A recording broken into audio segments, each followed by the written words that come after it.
Question 1. How do you rate yourself in terms of digital literacy?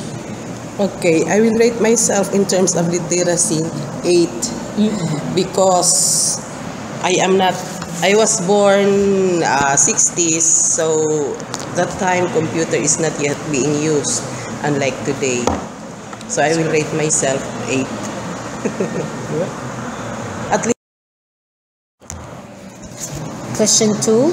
How does technology affect human life now and then in our time? Okay, technology affect human life significantly different now than before. I say this because life before is so simple and not complicated in a way that all the processes needs human intervention. Before, like in processing documents, especially when you get birth certificate, before when you get birth certificate, it takes about a day or 2 or even a week for you to secure that document. But nowadays, you can easily get it in a day or even less than a day. You can easily secure that document needed by the use of new technology. So this time, what I can say is technology affects human life much easier. It makes life easier than before in securing documents, and also in health side. Technology now is very simple.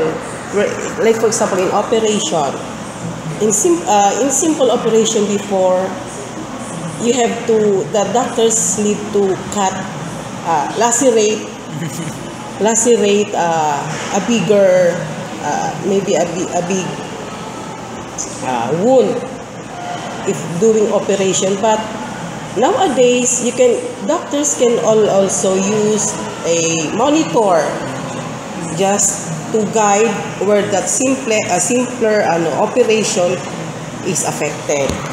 It makes easier. No longer a big wound to be inflicted to the patient. In technology, that is also good.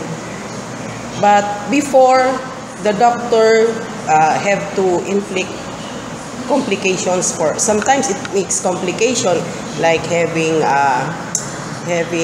tetanus or infected by some other infections.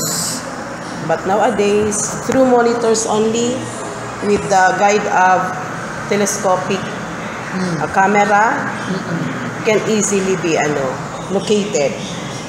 Yes. In operation, you can. Question 3. How does technology affect human relationship now and then in our time? Okay.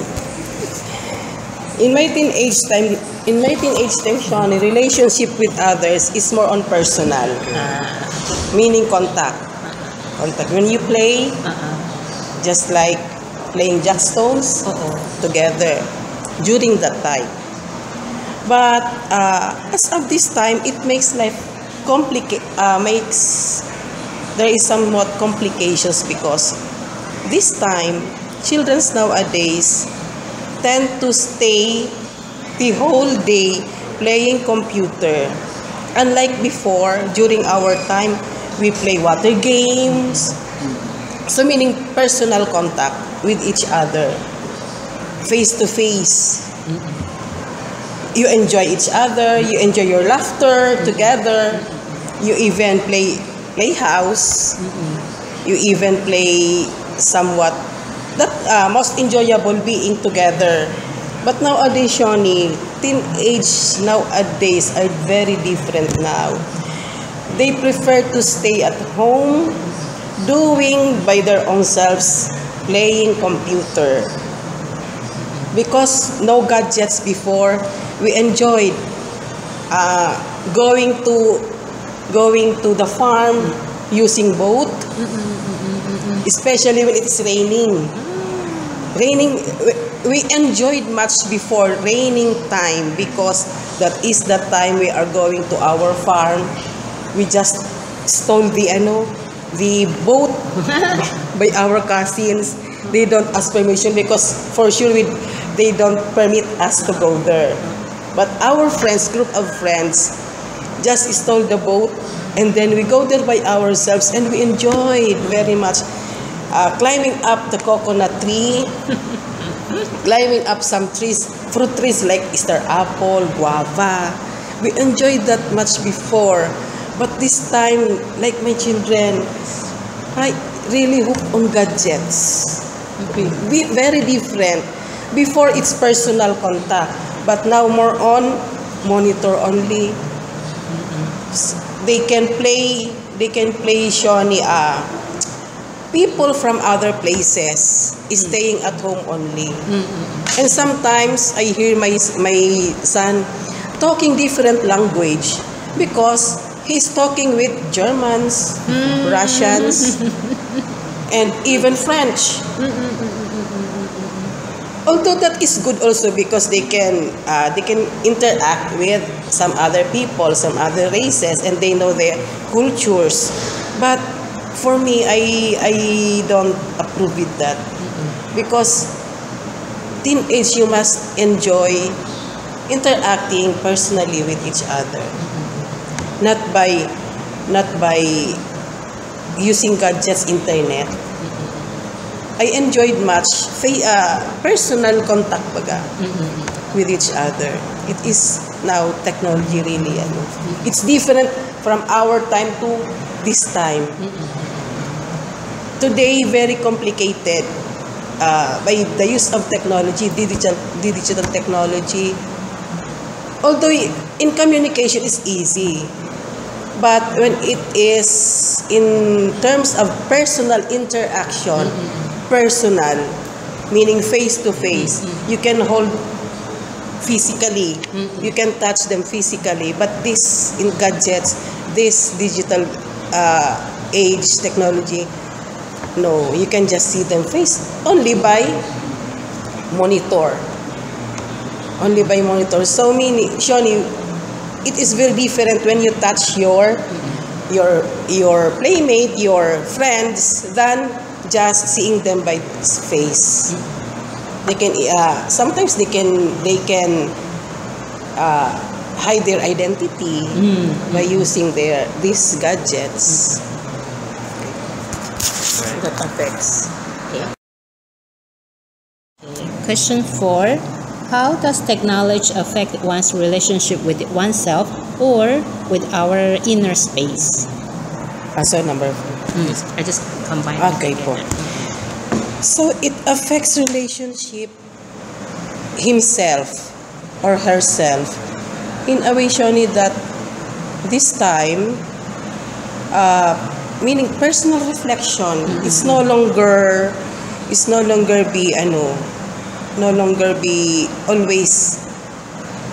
It doesn't emanate anymore in every individual, because before, when there is not yet cell phones are not yet in our environment, in our present generation, you can have plenty of time to reflect on yourself before you go to sleep.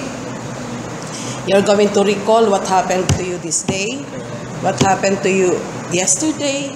You have plenty of time to reflect on yourself. But we come out from here. But by these gadgets, these cell phones or computers, personal reflection is no longer doesn't exist anymore to some people, because by the time you are before going to sleep, the tendency is to look at your gadgets, look at the recalling your Facebook. The social media is the great influence to our present generation, to our present day. Before, when you go to sleep without gadgets, without cell phone, you can reflect on yourself. What did I do wrong? What did I do best today? in your inner self, you can reflect. So by this time, no more. By that time you are going to, you better go to sleep earlier. You tend to look at your cell phones, and then from that cell phones you can abuse your sleeping pattern. You tend to forget what time it is already. This time, because the time passed by, you don't notice it very anymore, because you are hooked on scrolling, reviewing the social media. Okay, and then in inner space naman, Shoni, the very first affected is our privacy. Our space nowadays is only very little, very small. Before you can, if you have a loved one from abroad, from other country, it is hard for them to communicate with them. But this time, it seems that the world is very small already. Yes. You are here in the Philippines and you are talking with the other side of the country. Yes. But technology has also a good. It's also good, serves good to us. But only that some people abuse it. Just like, for example, the privacy. Even at your at your own home place, workplace, you don't even know that you are being watched. By the use of technology, you can the conversation of, for example, telephone. You are talking at both sides.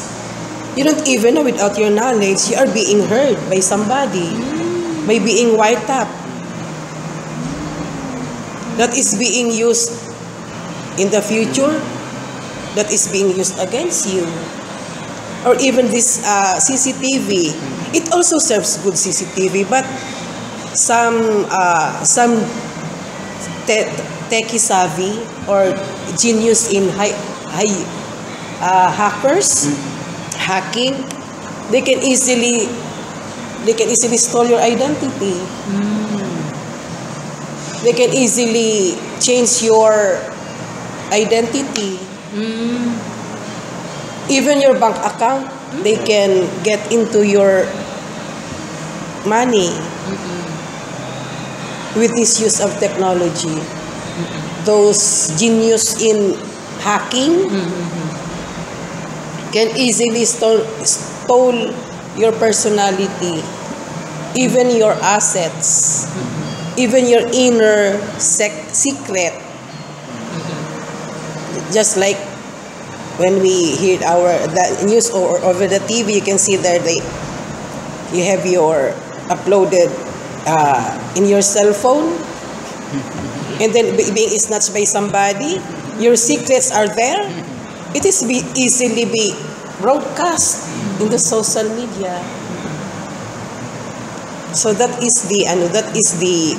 really affects. It really, the situation nowadays, really, it turns 360 degrees. From primitive to modern. Okay, that is my overview of it, Shoni. Okay. Thank you, ma. Thank you so much. Thank you.